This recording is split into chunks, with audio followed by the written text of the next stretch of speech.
Might as well make a start. Let me just introduce it. I'm Ray Edmondson, the president of the Friends, and welcome to this presentation by Peter Krausz on Lights of New York. Peter, for those of you who don't know him, is a film critic, journalist, film judge, film festival consultant, based in Melbourne. He's former chair of the Australian Film Critics Association. He hosts two Movie Metropolis film radio programs weekly in Australia, contributes film reviews to other radio outlets, newspapers and magazines. He's contributed to various publications and uh, has many past strings to his bow. So Peter's going to take us through this film, like New York, tell us his background and discuss the way this film is put together. So over to you, Peter. Thanks. Thanks very much, Ray, and welcome everyone. And I hope you've all had a chance to look at the film. And yes, I'll be discussing it in some detail. Just as a bit of background, silent cinema in the US, Asia, Europe, etc., had reached its zenith, if you like, by the late 1920s in terms of the fluidity of films that were being made, the camera work, the way that films like Sunrise and Metropolis and Battleship Potemkin and so many other great films were able to achieve greatness because of the use of the camera, but silent, as in silent cinema. However, in America in particular, there was an appetite for something new, something different. And in the 20s, there were experiments that were being made, in particular in the US, but also in other places, in Europe in particular, to experiment with sound and to have live sound coming out of the screen to associate with the images that are being seen. The last webinar I did was on The Jazz Singer, and that was, of course, a major breakthrough film because it was the first designated film, although there were some other films that had tried synchronized sound. But certainly The Jazz Singer was the first designated film, certainly with a commercial appeal, to synchronize sound and imagery. And so there was about 20 minutes worth of Vitaphone synchronized sound of songs with Al Jolson and some dialogue. And that, of course, was quite revolutionary, and that took off immensely. The film made a huge amount of money, and for Warner Brothers, who were struggling against some of the other major studios, was looking for something that would give it its market share, give it a commercial appeal against all of those other studios, and sound was what did it. So the Vitaphone process, which of course was sound on disc, which had to be synchronized very carefully with the visual imagery that was being screened in a cinema, became something that was so important that Warner Brothers decided to cash in on that and to make a complete sound film, so that the whole just under an hour film that they eventually put together, called Lights of New York, was a complete synchronization of sound, music, and imagery, and was the first of its kind to do so. Okay, so let's move on. So here we have Lights of New York. As you can see, a Vitaphone picture, which was the sound process that had the sound on disc, which had to be synchronized so carefully with the imagery that was being screened. So, as I mentioned, Jazz Singer created a massive success for audiences who now wanted to see films with sound, with dialogue, with music, whatever, coming at them from the screen. And the jazz singer, of course, for Warner Brothers, started that whole process. So um, now, um, so the Warner Brothers immediately commissioned a screenplay for a feature-length film, and by doing so, what they did was they spent some money and some time finding what would be suitable for a feature-length sound film.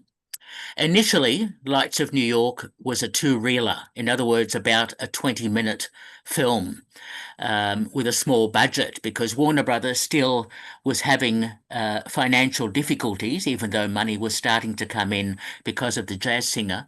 Nevertheless, they had a limited budget. But as they progressed with this two-reel film, and the studio heads were out of the country, it's always best to act when whoever's in charge is not there. The creative team decided to expand the story and make it a full-length feature. Although full-length feature, as we know, at that time was just under an hour. So um, what they did was the movie was an early example of a gangster film, and with elements that would become hallmarks of the genre in the early 30s. Gritty urban setting, slang dialogue, backstage musical, all the usual things that we now come to associate with Warner Brothers, in particular, with their 30s films of pretty gangsterish type, James Cagney, Edward G. Robinson, all that sort of thing. So the film is historically significant as the first all-talking feature-length movie, paving the way for the sound era in cinema.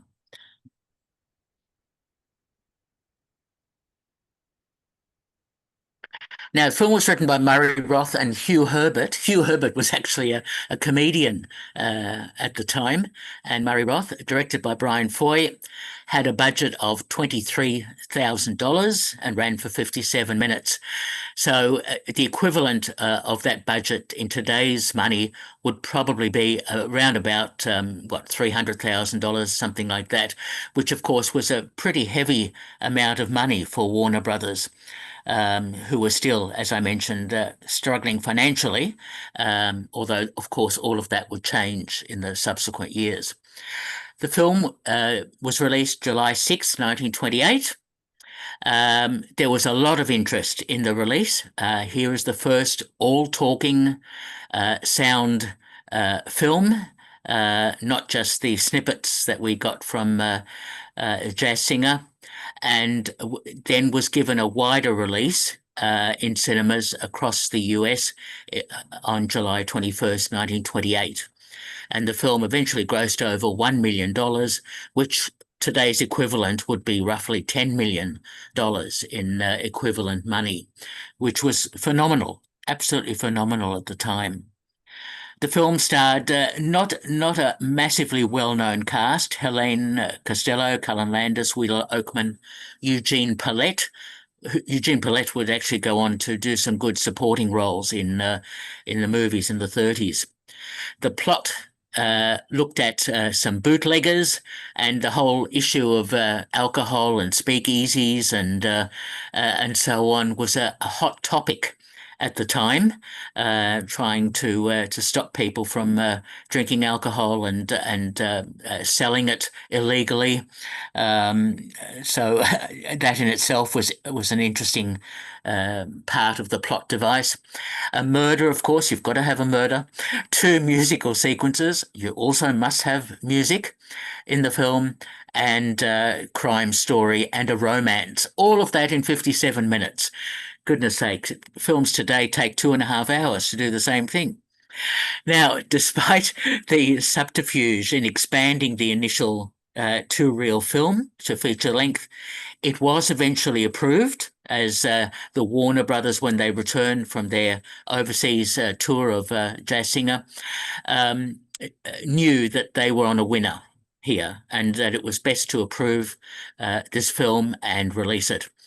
And quite rightly, the film proved to be extremely popular for the Warner Brothers.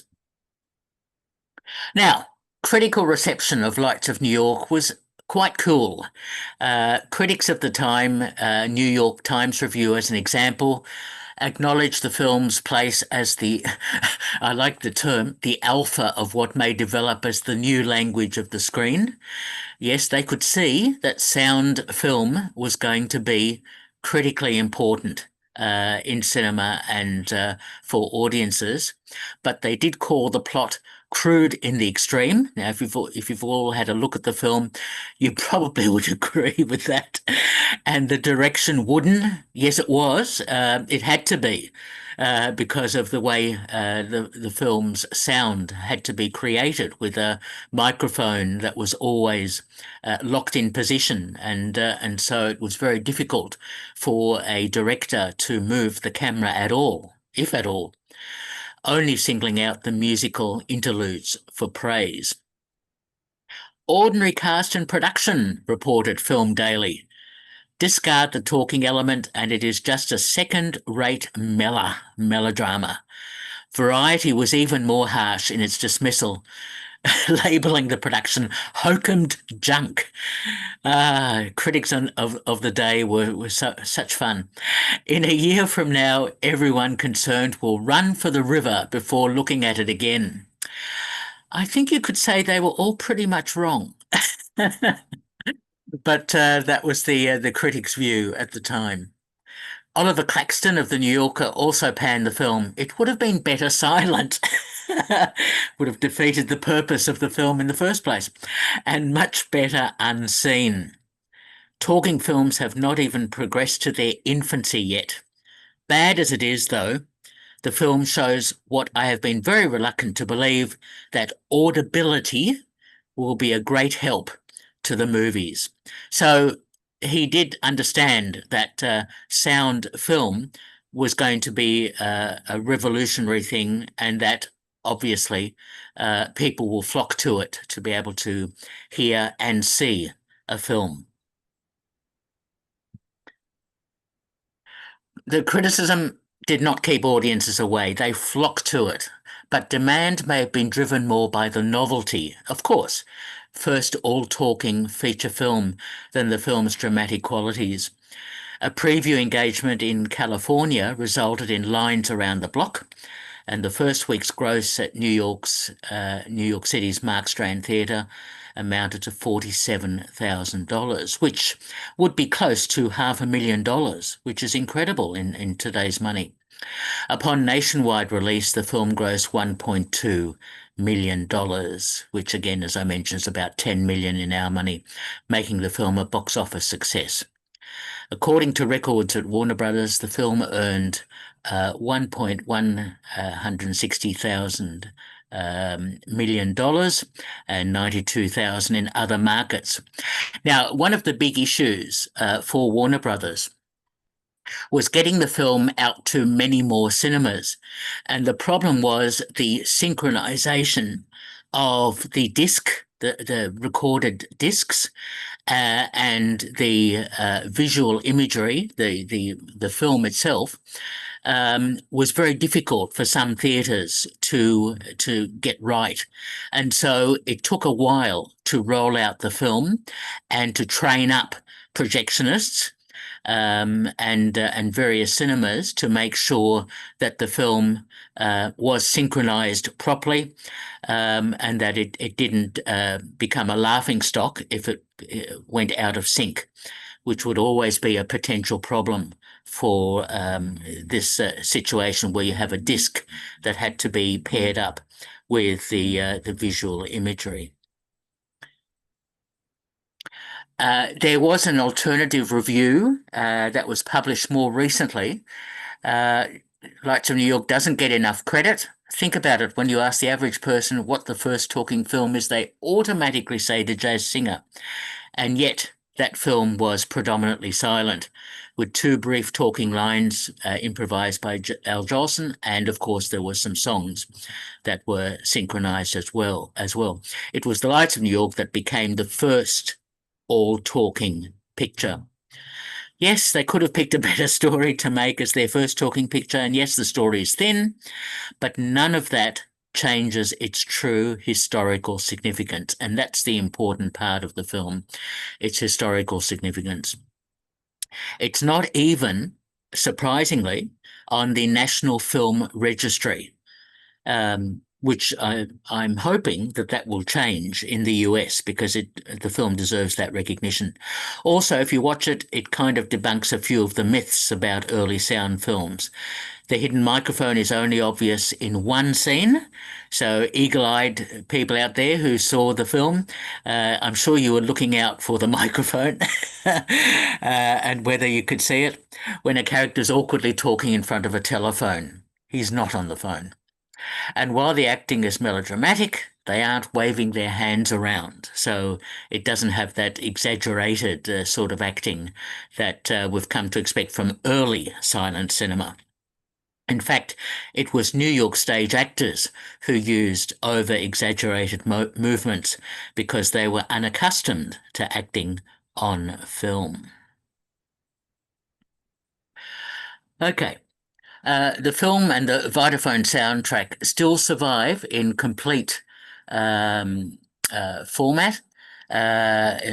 In a formal ceremony in 1946, Albert Warner presented a print of Lights of New York to the Library of Congress as part of a year-long celebration of the 20th anniversary of the premiere of Warner Brothers' first sound features. The film is available on DVD by Warner Brothers Home Entertainment and is now widely available online after it entered the public domain in 2024. Now, most current prints crop off part of the main title. So when you looked at it, you probably thought, oh, it looks like this film is lacking part of it or whatever. That's not the case. This is because the title card was photographed using the traditional silent film aperture for 1928, allowing for a full screen picture area. When the picture and sound were combined for sound on film prints, which of course happened a bit later after the Vitaphone system became passé and it was sound on film, the aperture was now smaller to accommodate the soundtrack, so the picture was cropped. So that's an interesting aspect of that film and why it looks slightly cropped, but it didn't deteriorate from watching the film and enjoying it. All right, now, where am I?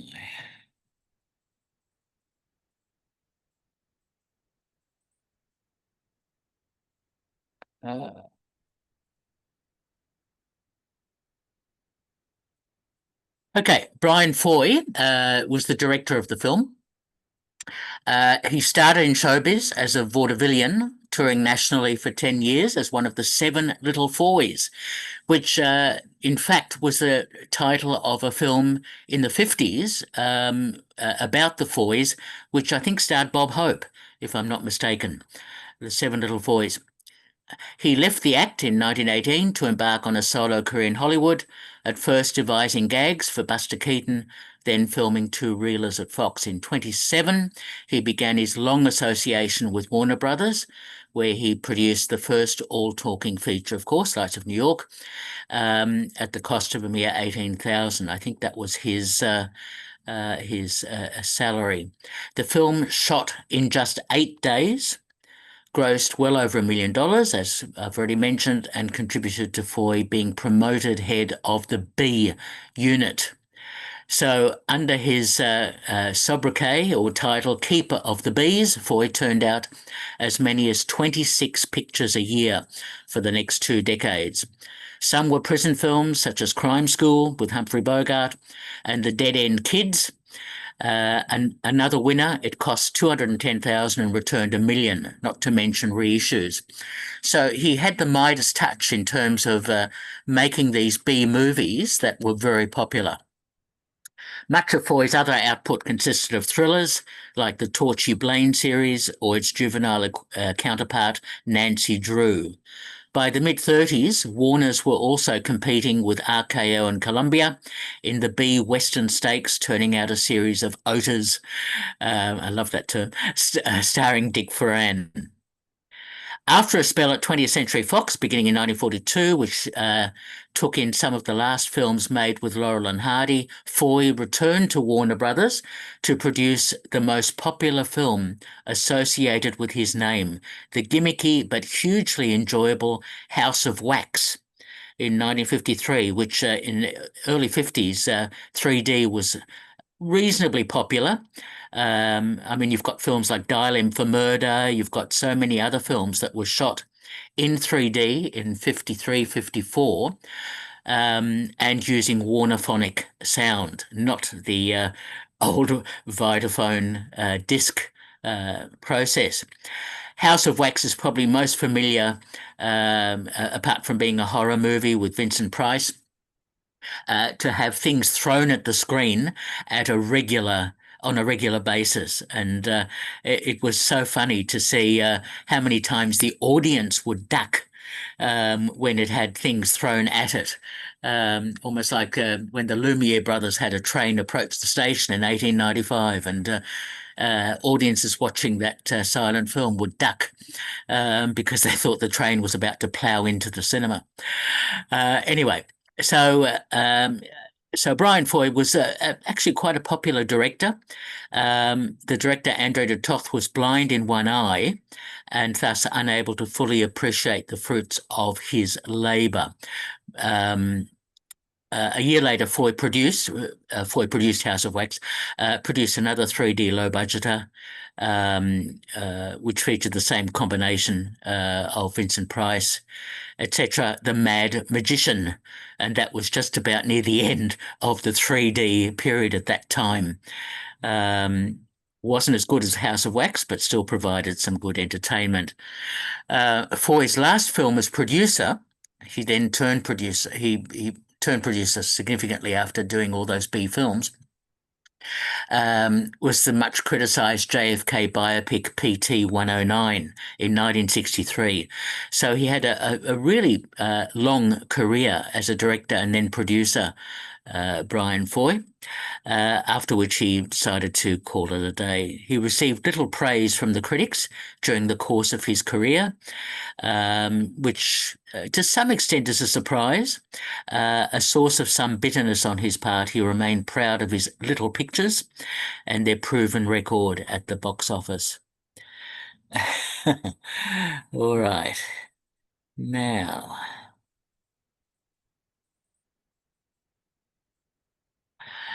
he directed, so in fact, you can see he lived to the age of 81.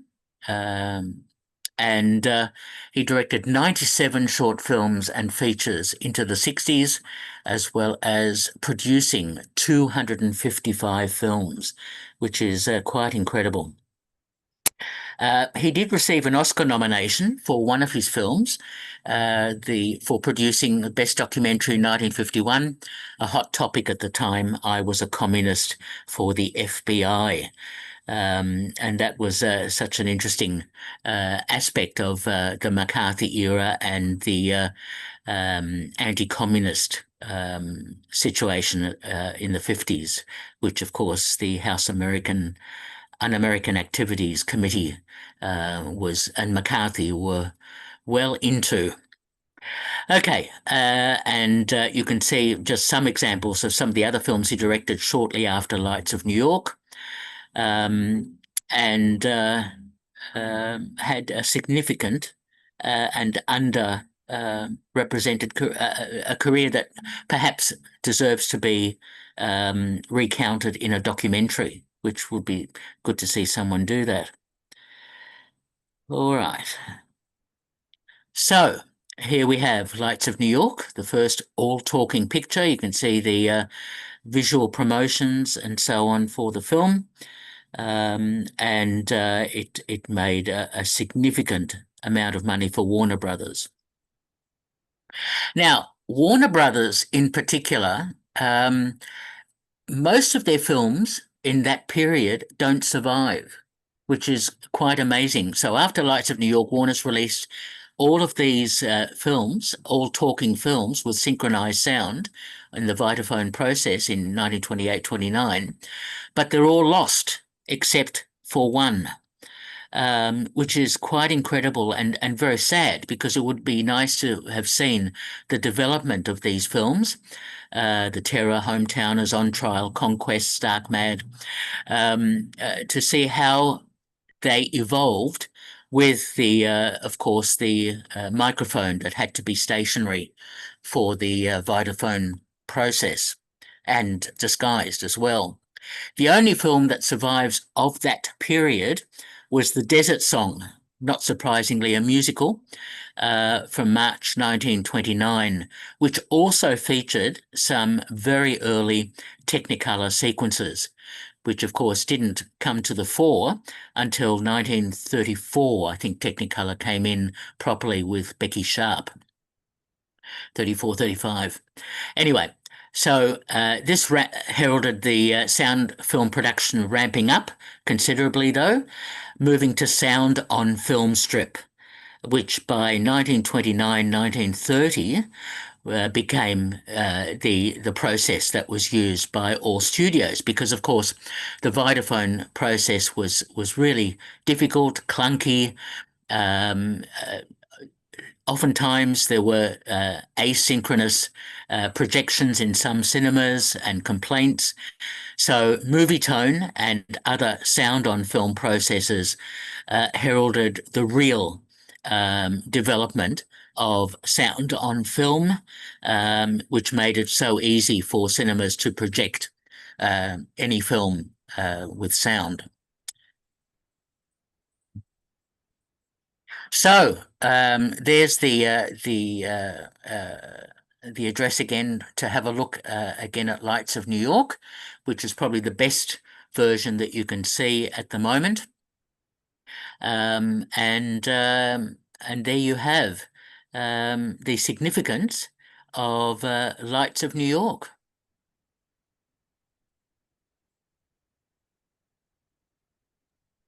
Thanks, Peter.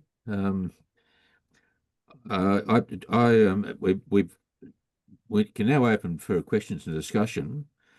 And I might start off with a couple of observations of mine. In all the scenes, I was looking for the placement of the microphone, of course, Yeah. and trying to work out, how far the actors could actually move and still be workable. So it's quite fascinating from scene to scene to just kind of figure out where was the mic. Yes. Um, and to me, the my favourite bit of the film is in the nightclub where you have the master of ceremonies singing his song, and he stands stock still, making all these hand movements but not moving from the spot because obviously the microphone is just overhead. And I thought that for a singer to do that is a real tour de force. Um, you know, uh, so the song it would have been recorded live, of course. He just had a piano accompaniment, and he had to sort of get the whole thing off in one take, basically. Um, but I also noticed that there's music backing to some of the talking scenes, so that it appears by this stage they were able to mix sound um, rather than simply have to, as in the jazz singer, record it all live and then kind of match the film takes to it. Yep. Hmm. That's exactly right. In fact, a great example of the way the early sound films were recorded can be seen in a very recent film called Babylon. Now, if anyone has a chance to see a much underrated film by Damien Chazelle, called Babylon, there is a brilliant sequence where the actress has to repeat a scene many, many times because the sound wasn't right, the microphone wasn't in the right spot, she wasn't in the right spot. There's a whole raft of reasons why that film has a lot to say about the early sound filmmaking. So, yeah, anyway. Yes, Gary Cousens has put in the chat that there was very little camera movement, a few pans here and there, and presumably to keep people in the shot. I did Yes. notice some leftover silent technique, quite a few intertitles to establish characters and places and turns in the plot. I wonder Yep. if if those lost all talkies did the same thing. We don't know, do we? No, we don't, No. but we can assume that they did follow a similar template. You must remember that when a film on a sound stage in the first sound films was shot, there was this massive edifice which contained the camera. And it also contained this sort of a dial and so on to show if the sound was being heard or not as well. And as soon as the needle went too far to the left, too low, or there was an issue with the camera and the overhead microphone, then the projectionist in there would rush out of that blimp, as it was called, and say, "Stop, start again." Move this, do that, and as I say, and as I mentioned in the film Babylon, that is brilliantly presented in a really great sequence in that film. But yes, the camera had to be stationary, and Singing in the Rain, of course, is another great example where they showed how the early sound films had to be recorded and the issues with sound, etc. So yeah, it's worth checking out those two films, of course. Actually, I can remember in an Australian film, The Picture Show Man, which also shows the sound on disc system and what happens if you bump the projector and the needle on the record skips a couple of, and so Yes, everything is suddenly out of sync. This must yes, have happened quite often. of course, Mm. because they're very fragile. Those discs, those machines, and yeah, exactly right. Now, other comments or questions Yeah. from anyone? Yeah, I can ask a question. Thanks, Peter, for your talk. How what do we know about how the film performed internationally, certainly in Australia? Did it do well in those, yeah, outside of America? It did. It did. It achieved global box office of more millions internationally, but it took a while for that to occur because of the training up of cinemas, of projectionists to make sure that they could use the synchronicity of the sound and the imagery. But it did travel the world and did very well for Warner Brothers. Hence, they were able to develop their studios considerably over the following few years. And do you know when it came to Australia? I have a feeling it didn't come to Australia until about 1930. Right. It took a while for the film to arrive in Australia because of the issues of that synchronization of sound and having cinemas that would allow that to occur. Mm, Yeah. right. Uh, Um, Gary has just mentioned in the chat, 29. it was March 1929 in London. Yeah. ah, So he looked that up. Uh, Yeah. So Yeah, which makes thank yeah, sense. yeah, Yeah. yeah, it took I a looked while. that one up actually. In the Daily Telegraph of the 4th of March, it actually says talking films as we found this week at the four principal London theatres controlled by American interests. So as long as lights of New York, that was in old Arizona, The Wolf of Wall Street, not that one, and The Singing Fool. Right. Played at the Rialto Cinema, by the way, which is near Piccadilly Circus, or was. No longer Yeah. exists. And that would explain why it took another year before the film would arrive in Australia. Because it would take about 6 to 12 months for films that were screened in the UK to eventually arrive in Australia.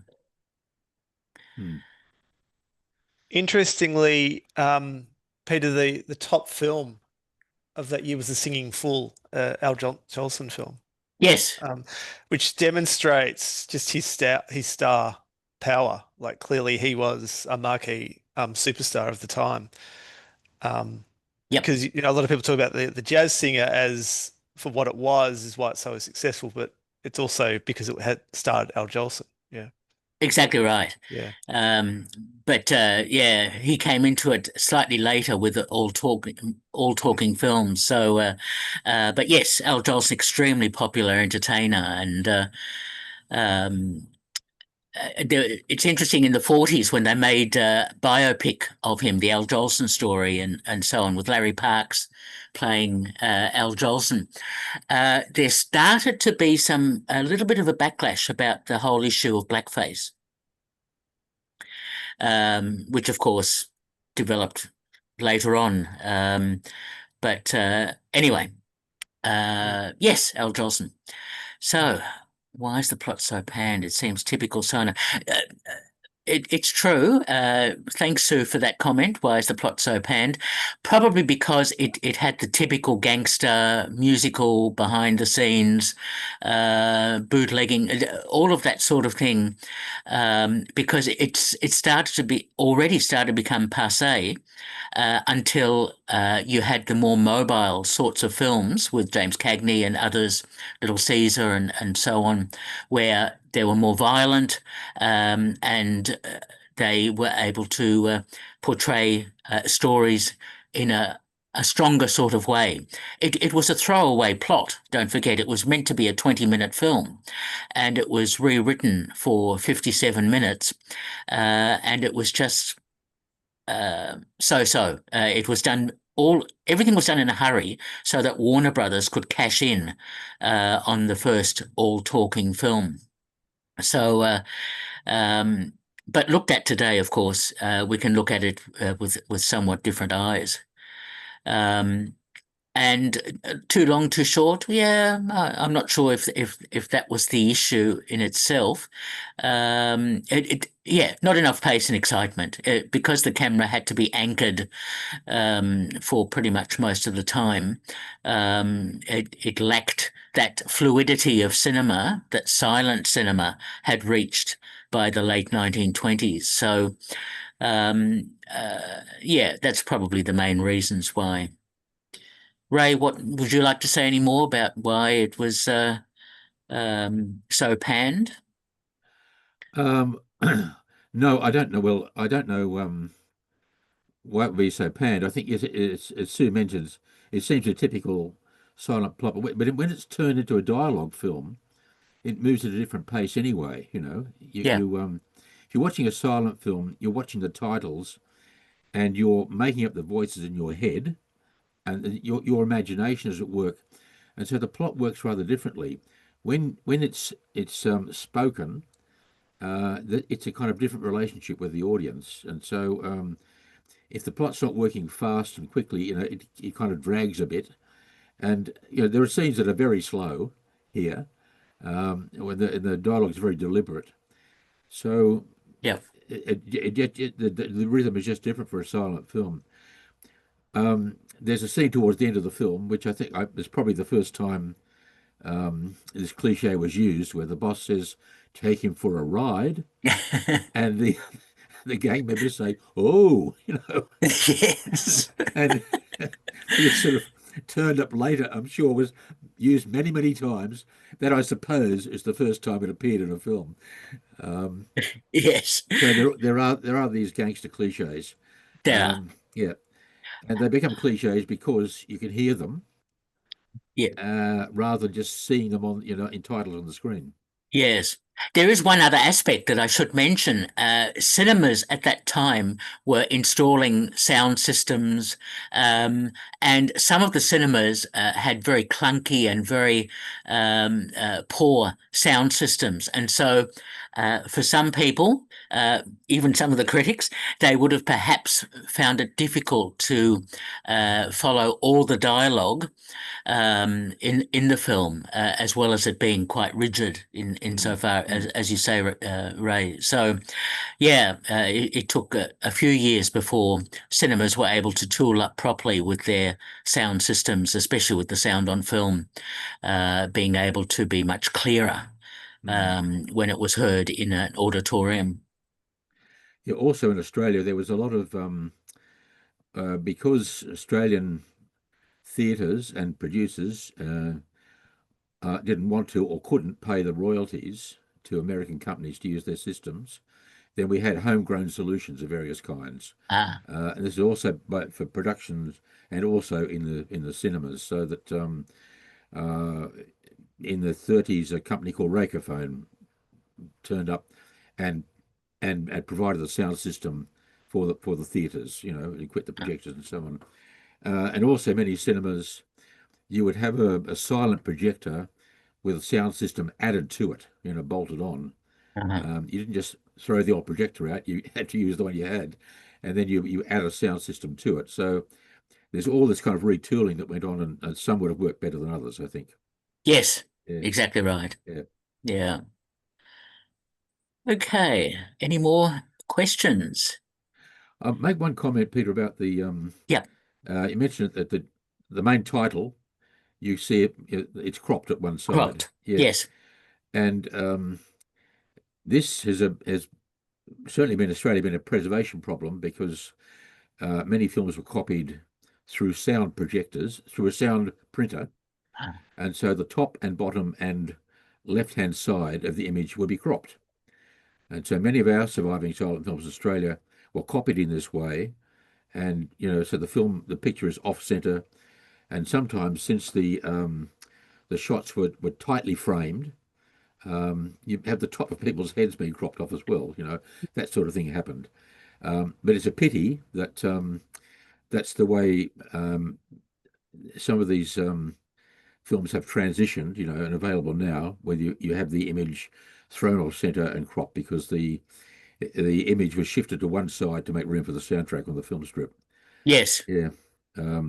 Yeah. Which initially gave you a square frame, not a 1.33 to 1 frame, until they adjusted everything to give you a thick frame line and to restore the dimensions of the 1.32 to 1 aspect ratio.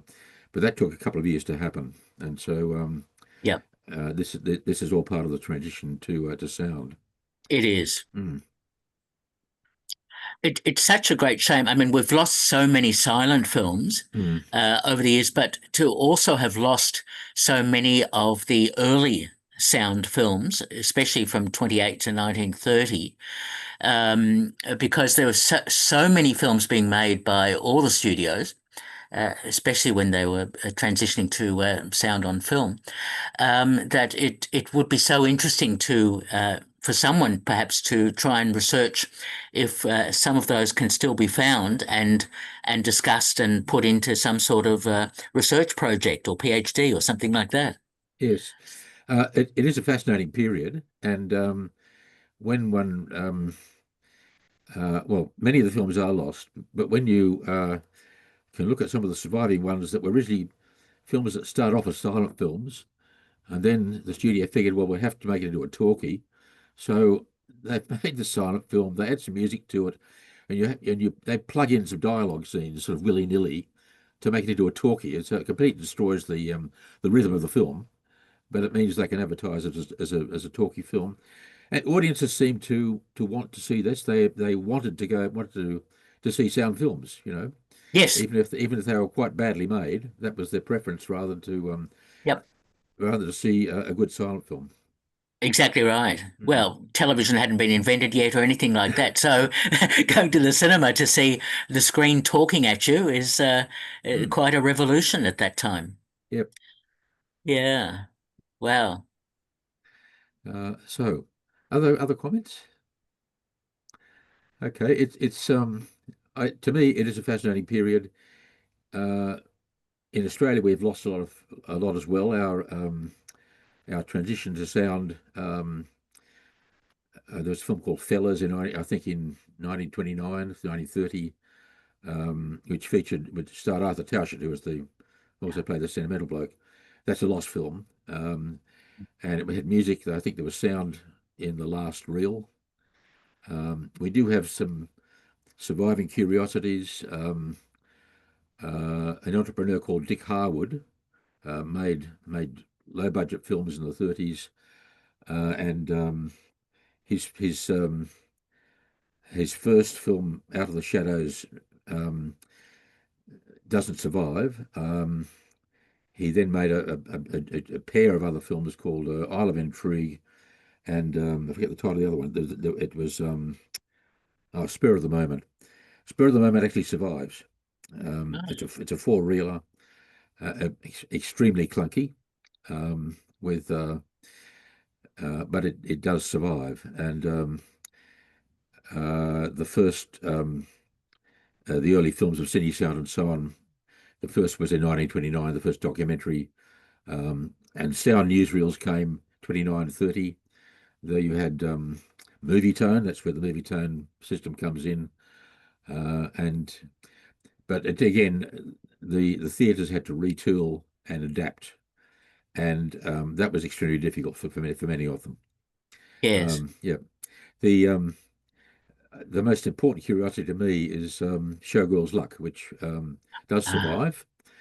It's an awful film, but it also stars Arthur Towshett, and we hear his voice. It was made first. It was directed by Norman Dawn, who also directed For the Term of His Natural Life. Yep. He came back to Australia to do this. It was recorded sound on disc to begin with, and then they decided to switch to sound on film and did it all over again. And in the end, the music is a musical. The musical sequences in the end were using records that have been already released by other singers, and the actors mimed to them. You can actually find those original records on the net and compare them to their use in the film. And but it's a film that's fascinating historically because you actually see the sound process at work, and it was a commercial disaster, of course, but it was our first musical, and as so historically fascinating. So it wasn't until I guess the 1931 that we actually started seeing smoothly produced for the time sound features, but even they were stage bound with a microphone. Yes. I'm wondering, as you mentioned, the late 20s, early 30s films, and some that do survive, whether the NFSA should be restoring some of these and making sure that they are part of our film history, because they'll be lost otherwise. Well, they're there. They're not getting a lot of attention, I don't think, but I think something like Showgirl's Luck, which I just find intriguing, has could be showcased and presented more succinctly. You can even go to 31, 32 and the early films of FT in Melbourne, and Cine Sound in Sydney.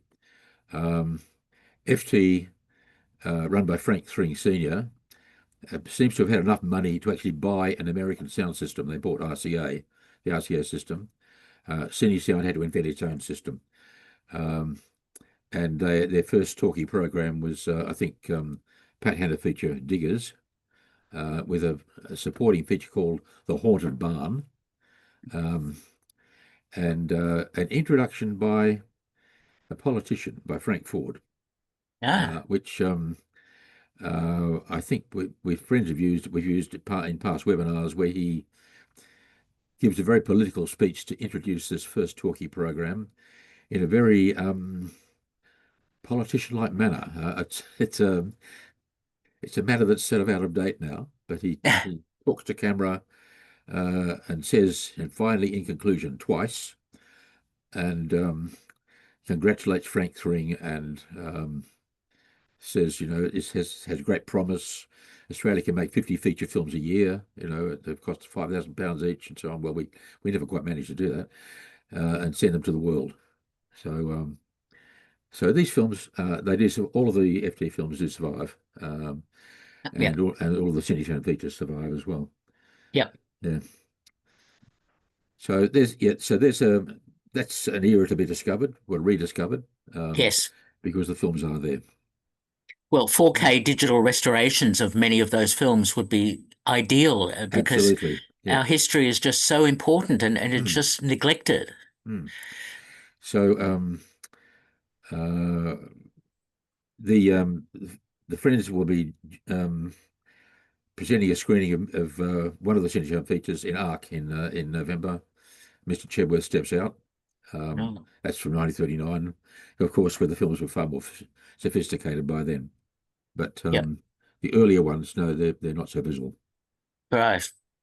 Okay. Oh, okay. Well, thank you, Peter. That was I found it fascinating. Thank you for putting that together, and Pleasure. being able to revisit Lights of New York.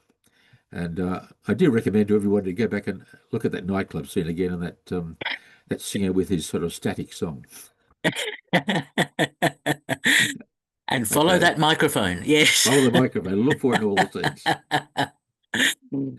Okay. Well, Excellent. thank you all, and good afternoon. Thanks, Take everyone. care. Bye. Bye.